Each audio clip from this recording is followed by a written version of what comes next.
This is Youth Work, the podcast that delves into the lives of youth workers, their journey and their work with young people. Welcome back, everybody, to This is Youth Work, our second instalment of the National Youth Work Conference. And today we had the amazing pleasure to be joined by Molly Fenton.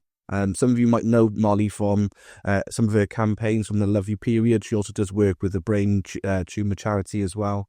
And some of the insights she gives us in terms of her campaigns, what she does, is absolutely incredible.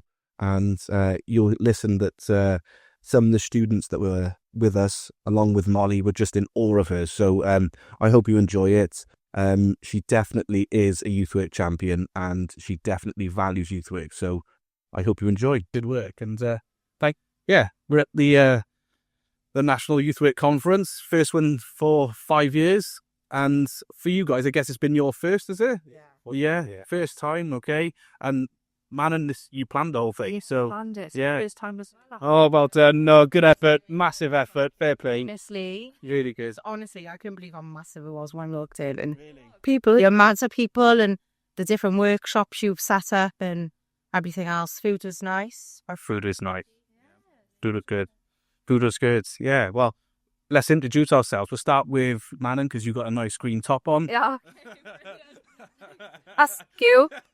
Brilliant. Okay. Yeah, my name's Manon Williams. I'm a marketing communications manager for Youth Work in Wales, and also I come under the Quivus umbrella, so Council for Wales Youth Voluntary Services. It's always a mouthful. And yeah, like Darryl said, I've got on the event today, so really happy to be here. Congratulations. Yeah, So- going really, really good. So proud of everybody who's spoken, who's taken part. I can't believe the amount of people. was amazing. Yeah, she was. We're going to have to get Molly down here. She's culinary. While she was there telling me a story, I'm following her. Yeah. She's on all the socials. Yeah, and I'm following that one. Just on social front, ETS has just gone on socials now. We're on, we went on Instagram this morning, so give us a follow, please. Yes, Um, there's do well. I'll bet on that straight away. yeah, well, so we went for the green top. Let's go for the Burberry. Do you know what? I haven't seen Burberry for time, but you're nailing this. You're nailing the look, so you own it. So I'm Abby Flynn, and I'm a student at Cardiff Met, currently doing my level 2/3. So I'm a fresh student. We're starting my level 4 in September. Good. Currently at a placement in St. Mellon's Home. St. Mellon's. Yeah. Lovely. So that's with Cardiff Youth Service? Yes, I'm Yep. at Cardiff Youth Service. Yeah, it's brilliant. Oh, happy days. And Kingsley with the navy jumper. Seems to be on that theme now. I don't know why I've started saying that. So random. Right. Yeah, I'm in the stripes. The odd one hates. Sorry, Kingsley. That's fine. Yeah, I'm Kingsley Churchill. I'm also a youth work community student in Cardiff Met. Bro. Yes, and also I've started my youth work placement in Cardiff Community Center, Nice. which Yeah. I'm doing now. So same with us. So the same course we're doing, and at the moment I'm very glad I came here because it has really helped. It's an eye opener. It's all about networking. Yeah. Getting to know more people and what is this all about, youth and community works and all that. So when you came through the door earlier, you've seen all the stores, you've seen all the people. What was your first reaction? Do you think, I didn't realise youth work was this big? Or was it like, opportunity after opportunity? What was the first thing that went through your brain? Yeah, actually, today I was supposed to be at my placement work fit, but I had to cancel it, and I emailed I would be able to come. Nice. And I'm glad I came because I've seen a lot of people from different culture and what do you call it? Different environmental organization, and it's a good thing for me seeing them, and it's going to help my personal development and my practice in youth work. Yeah. So what I've been hearing so far is an eye opener because I've been doing a lot of voluntary works and I'm going to experiences before. Yeah. But for come here today, I think be a part of my training development. Yeah, absolutely. I've always been really a big advocate that, in terms of learning, it doesn't always happen in the classroom, it happens everywhere. Things like this, it's you learning as well, isn't it? The speeches on stage were fantastic. Having the Cabinet Secretary for Education giving off a bit of information in terms of the funding review and all that type of stuff, it's all relevant stuff, isn't it? How did you feel about it? When you walked through the door and... Oh, So it was a bit daunting at first because it was just massive. Everyone just looked so professional and everything was just like run like clockwork and There you go. yeah, Say. respect to Manon. Say that. Honestly, it's just been so good to listen to everyone's different types of goals. And to be fair, everyone have actually got the same goals. Everyone's got the same type of, ending to what they want to do. Oh, so it was, yeah. yes, the same purposes. So, and it was nice to listen, like I said, just then about Molly's journey. And that's just one example on how people can get things so wrong. And yeah, I'm really enjoying it right now. It's amazing. Hearing that, man, and when you got assigned this task, how long ago was it you got assigned this task? It's about 8 months now, fully. So we've been committed to this. It's It's not, is it? It's 500 people. It's a lot. Big event. Yeah, it's a big event, and it's gone by so fast as well. And it's just so nice to hear. Did you stay here overnight? Did you have to camp underneath a chair? Sure, you're going to see people like me then. Come on, jump onto the corner. Fine, more the merrier. I just curled up in the corner basically and decided to took a little nap and then slept her. Yeah. But no, it's so nice because obviously we do have a variety of different people, and that's really important because youth work is for everybody, and that's kind of our main message. Yeah. Because that youth work is for everyone.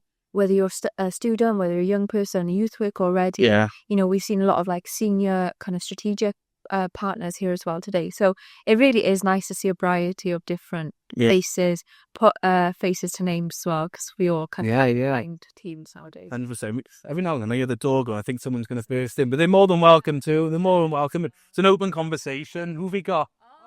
Oh, hi. They're joined by Molly. Molly, come on in. So who's stealing me on that? They'll just talk.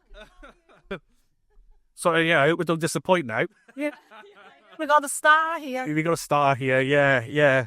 Oh, welcome, Molly. So Molly's just joined us. We were just talking about the conference, but before we get on to that, Molly, do you want to just introduce yourself, in terms of, what, not why you're here, that sounds really rude, doesn't it? But what was the key messages that you gave today during your sort of address upstairs when we were listening to you speak, and, what value do you think this conference has on the future of youth work?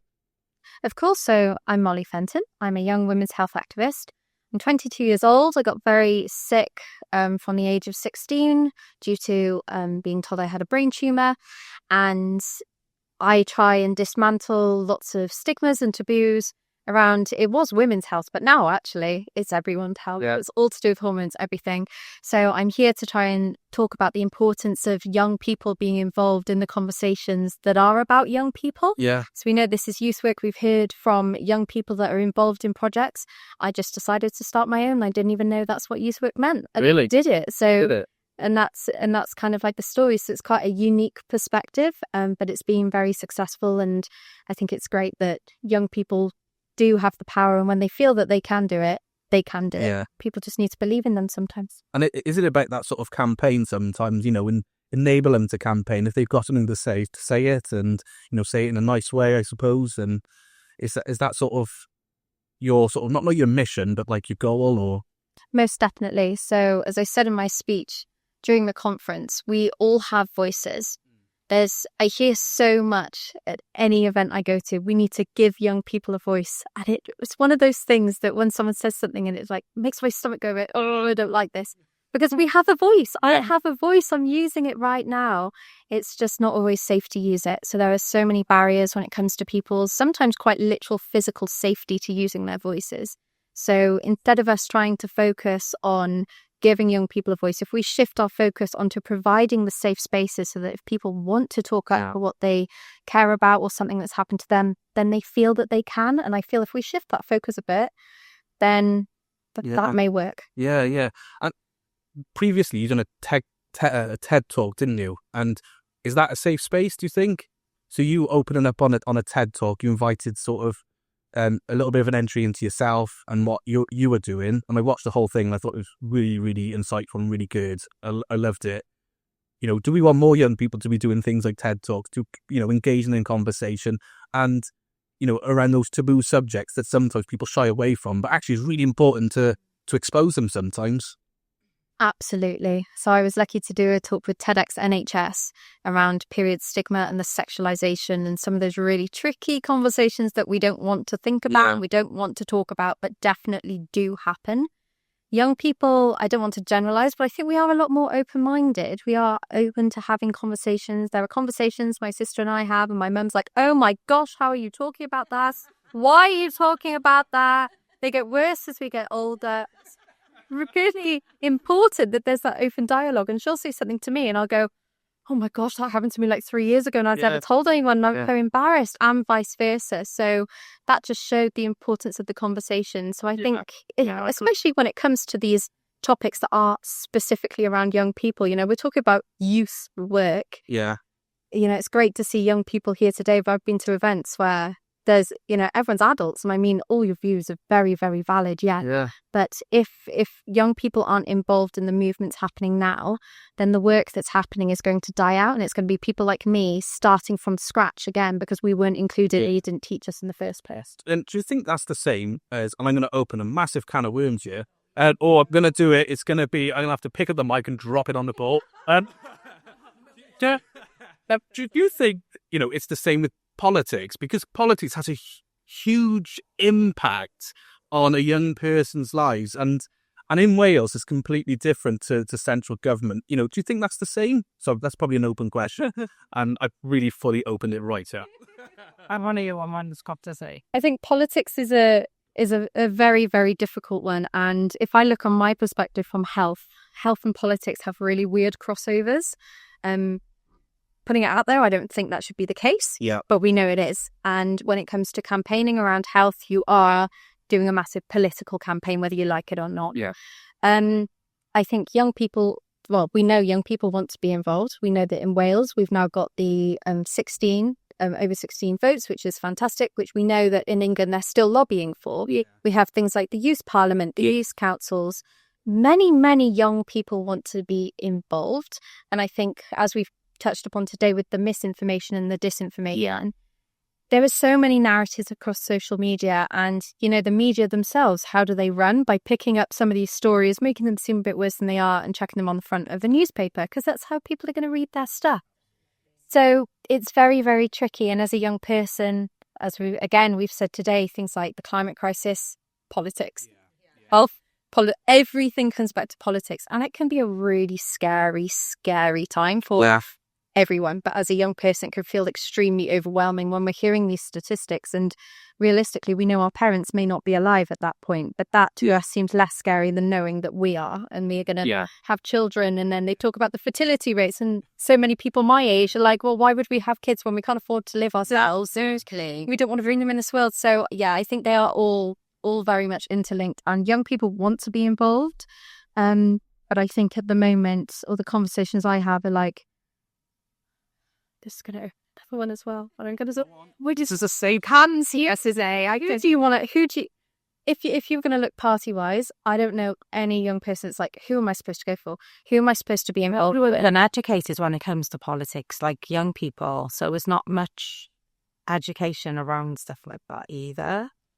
I think that's a really interesting thing, because we are sometimes, but not through the formal ways of how we're educated. So it's not through the correct. I think it's for picking up other things and listening around. I don't think it's formally, taught or how. So how did you learn about politics then? So how you're say you don't have to say your voting intentions, I'm saying, but how did you get to your voting intentions? Because I know mine was from my family. My dad's. I've been, guilty of it before, not putting my vote in, and my dad, because it's just simply I do not know who to vote for. Now things have changed, but I'm talking like when I'm 35 now. So I was talking like when I was like 18 and 21 and things like, like as you get older, I didn't participate in the elections. So things like that, I think it's like lack of knowledge, like I said. But then obviously I'd have my dad then saying, what do you mean you haven't voted?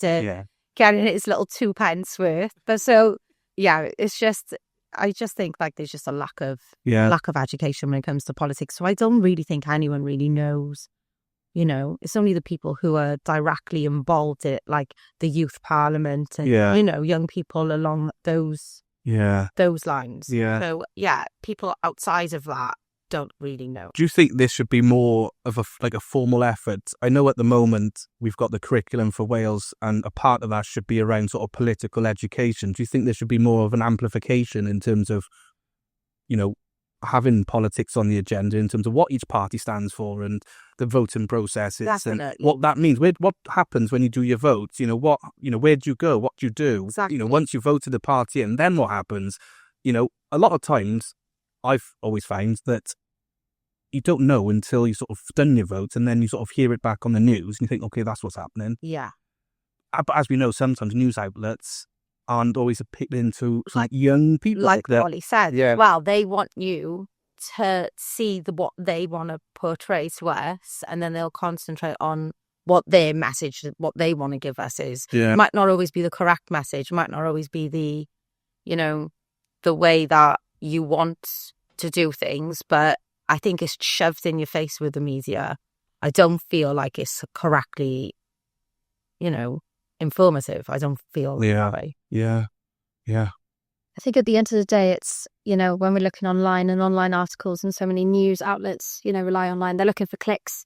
They're trying to clicks, these journalists, and a headline's got to be catchy, otherwise you're not going to click on it, are you? And then the other side of that, so I believe it's Sioned Williams from Plaid Cymru has passed political education. It passed very quickly. So those of us lobbying for other education were a bit like, oh, but it's really important that we do understand these things. And you're right, you don't see it until you go through it yourself. And it just, you know, people, quite a few people disagree with me when I say this, but I'm like, I don't know how many times I learned how many cells are in leaves and like stuff like that. And I'm not being funny. I don't necessarily need to know. Or like, I know adults that are like, I've never used sin cos tan ever again on a calculator, and I did a lot of that a month. So a load of these things, if we try to shift it over to life skills, like I would like as well. Yeah, I wish someone had taught me about tax. Oh, it would have saved me so many. And this is the problem. It's, you know, I know they got the curriculum. I know they got the, you know, they've got what they've got to teach and things. But I just feel like it's just so much. Like when I was in school, for example, me and my dad, he would be like, did you do the Greeks and the goddesses and the, what's it called? The myth. I don't know. I didn't listen very well at school. Greece. Well, that's just one aspect of it. He was like, you're doing the Greeks and the Greek mythology and things like that. I was like, yeah, it's brilliant. And I found when I was in school, I was doing certain curricular things, which my dad was doing in school. Yeah. I just feel like, the restructure and the sort of when they redo everything is too far apart. Yeah. They should be doing more, like my daughter now at school, she's 15. They got a class. You look old enough to have a 15-year-old, by the way. Take it as a compliment. Story of the best. I'll come to the podcast anytime. But no, honestly, like some of the things like they do a class now which is based on just like socializing and basically just confidence skills, and it's like a tutorial. Yeah. It's different from what we would have done when we were in school.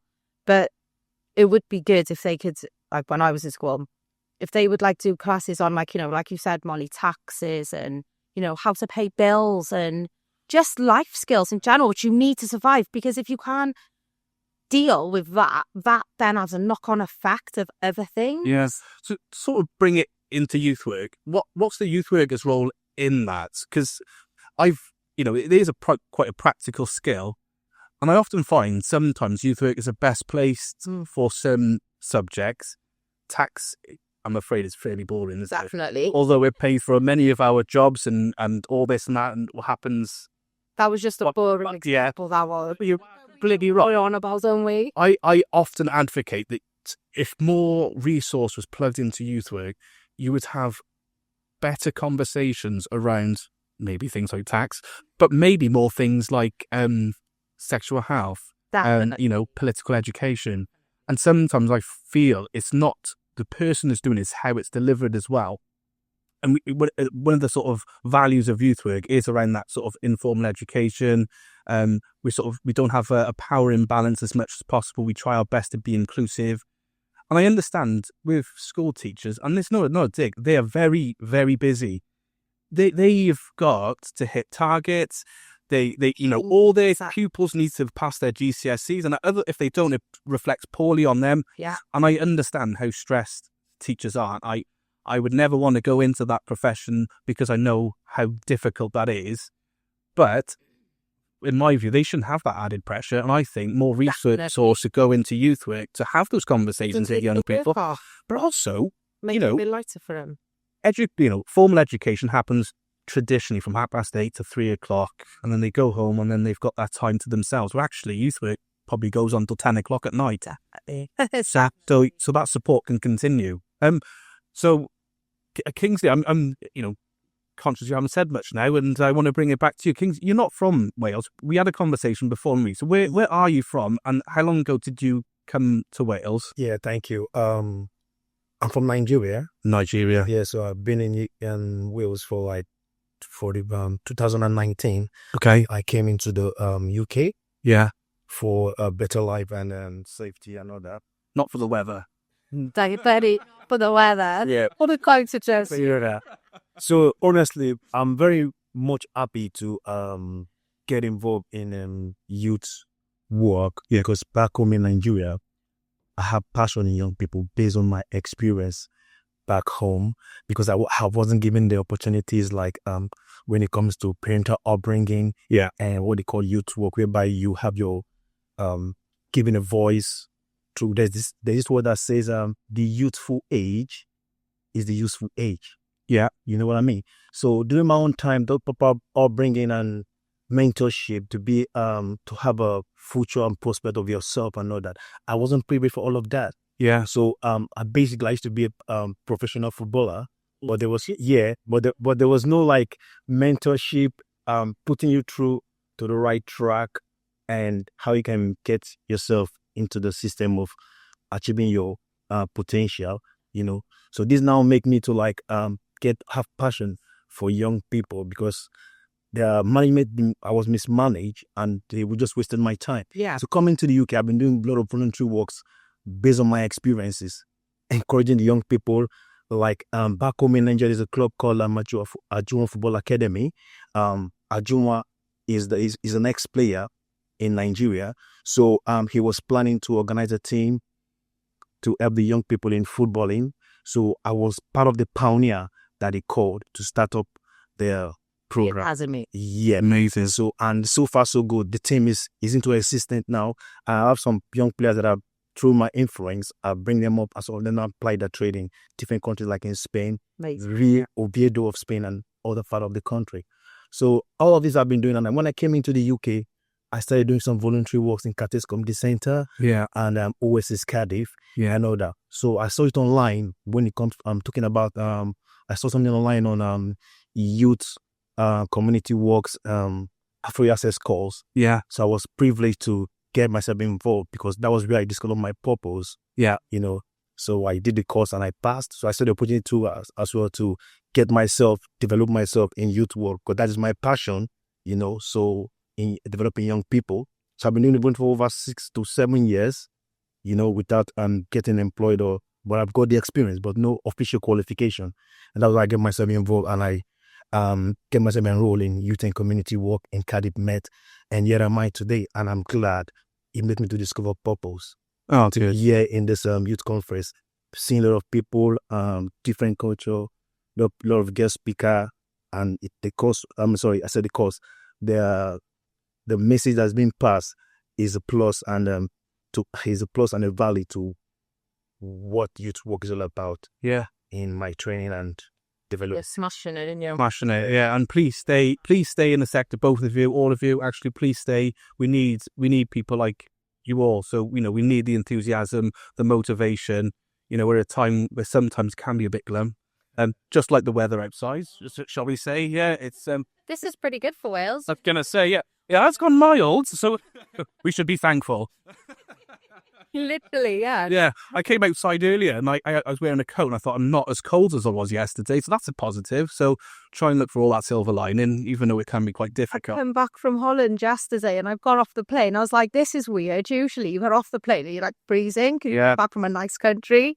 Holland is below zero, so it's freezing right now over there. So when I got off the plane last night in Cardiff, in Bristol Airport, I was like, oh, actually, it's quite okay over here. It's quite mild. It's like going on holiday. When you get off the plane and the sun, the warm hits you. Yeah, Yeah, it's quite good. I love that feeling.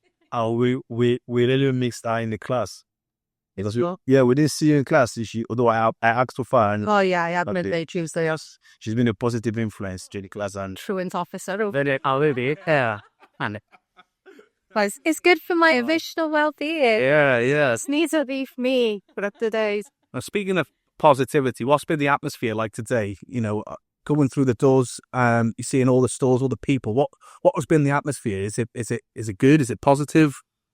Very positive. It's been an emotional roller coaster. Like this is the first time. I'm so glad I got the pleasure to meet you as well, Molly, because I was right far away, watching you talk earlier. I'm quite an emotional person, so like when people tell me things, I really feel it.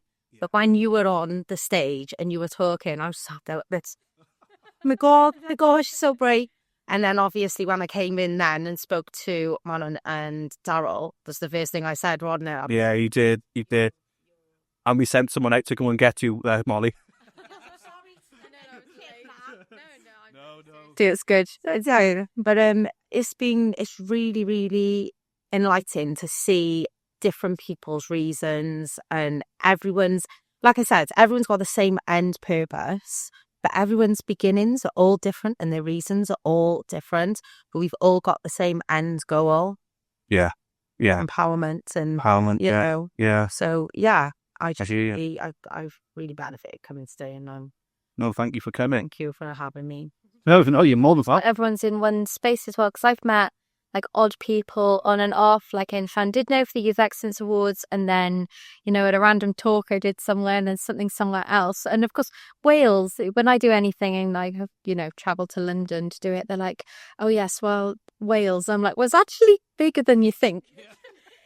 Yeah, they're like, they're all Wales. Travelling up to North Wales, absolutely not. I cannot drive. I was and longer going because I'm worried they're going to fall off those cliffs. So it's like 6 hours for me. Absolutely not going to happen.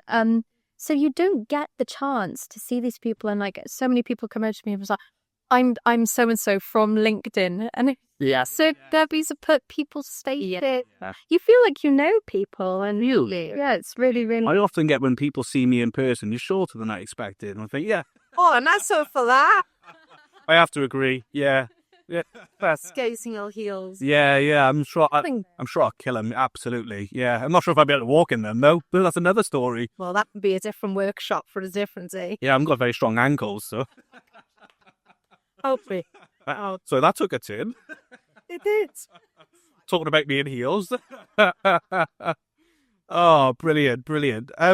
Yeah, I find it's been an amazing day. And what do you think have been like the key messages? I know it hasn't finished. I'm conscious to get you back actually before the closing address. But what's been the key messages, do you think, today? What will you pick up from today and take back with you? Well, like I said, everyone's end purpose is exactly the same. Yeah.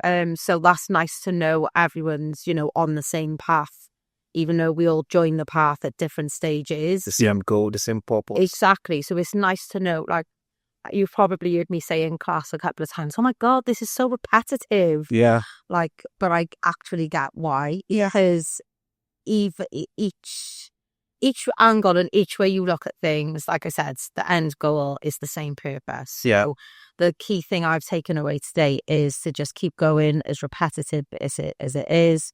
Just keep delving into things, keep trying to make a difference and keep asking questions. You are making a difference, even sometimes just by turning a 100%. Which Always know that.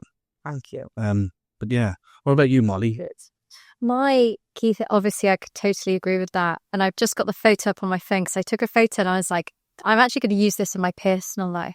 So we had a talk. I've forgotten who it's from. You have to remind me. They had the circles, circle of concern, circle of influence, and the circle of control. And I was like, oh, I need to start applying that to my life. Wow. Oh, yeah. Yep. Worry about things I can't control. And need to put the effort into the things I can. So there's so much. So obviously, we had the ministers in the day. We've had the Children's Commissioner for Wales, and fantastic people we look up to. But we know that they turn up to the events, they do their speeches, and they go. And I was like, well, that's essentially. I was going to go a roundabout way of saying that, so thank you. That's really it. And it's very, very difficult because obviously they've got every cause. Because I try not to get angry about it. They have every single organisation, charity sector coming to them going, you need to matter, about this needs to be your priority because of this, and this. And I found this with, so I do a lot of lobbying, of course, for women's health. I do it for brain tumours because I have a brain tumour. Yeah. So I hold loads of different events and do loads of different things. They're like, oh, it's you again. I'm like, yeah, but I'm in a different top today. I'm a different charity T-shirt. Yeah. And it's trying to show them why they should care. And it's very difficult. So having a look at what we can do without them in the room, which I think we've actually displayed that today. People's messages have been great and kind of going, right, well, we can't control the government decisions. No. However, if we look at what other people are doing, and then the other key thing from that, which is I say every day about everything, we need to collaborate more. We need to be having conversations more. But Definitely. What's the point in doing our own stuff and then someone's doing the same thing? Imagine you put those two powers together. It doesn't happen enough. And it's not because people are bad. Some people like to gatekeep, but we just need to bring it in that communication and make it a lot better. Definitely. Yeah, 100%. I've noticed we're getting a bit of a few things falling up here now. You here for the podcast? Yes. Happy days. I'm well buzzing for that. More victims, Darryl. Victims? Well, welcome, by the way.